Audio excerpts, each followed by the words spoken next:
Professor Matthew Liao, good morning to you. Good morning. You've suggested that one thing we might be able to do to reduce the human footprint on planet Earth is genetically engineer babies to be smaller, thus making them more energy efficient. Explain how that might work. Well, so there are a couple of things that you can do right now already. So there's this technique called pre-implantation genetic diagnosis.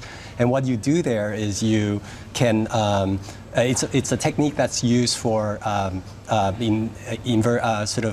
fertility clinics. Right, so in IVF treatments and things? IVF treatments, and you can get rid of, you can detect genetic diseases. Mm-hmm. And so the idea is that maybe you can use a technique like that to select smaller children. Okay, so a range of potential options there. You select the genetic material that is bound to lead to smaller children. That's right, that's right. But it requires an in vitro fertilization. That's right, so that would require in vitro fertilization. Another possibility is you can use hormone treatments. So these are, we already give hormone treatments to children who are expected to be very, very tall, excessively tall. Oh, okay. And so you can give them... You give them hormone treatment in utero now, do we? No, you give them when they're small. Oh, when they're small, young. okay. Yeah, yeah, and right. so it closes the growth plates. With the idea that, excuse me, that smaller people would be have a smaller carbon footprint. Will they consume less? That's right. So other things being equal, larger people consume more energy than smaller people. They also, for example, it takes more energy to transport larger people. You need more fabric to clothe larger people rather than smaller people.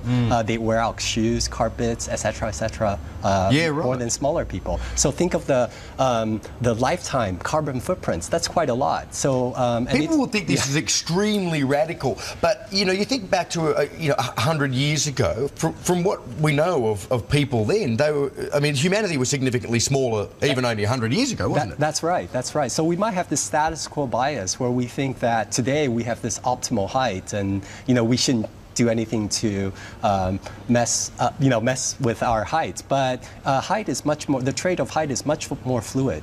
To engineer a pill or a drug that would make humans intolerant to meat, that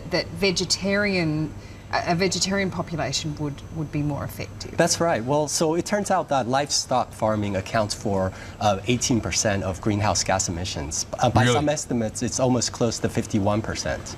And a lot of the livestock is for consumption of meat, red meat. Even at 18%, that's kind of like the equivalent of car emissions, isn't it?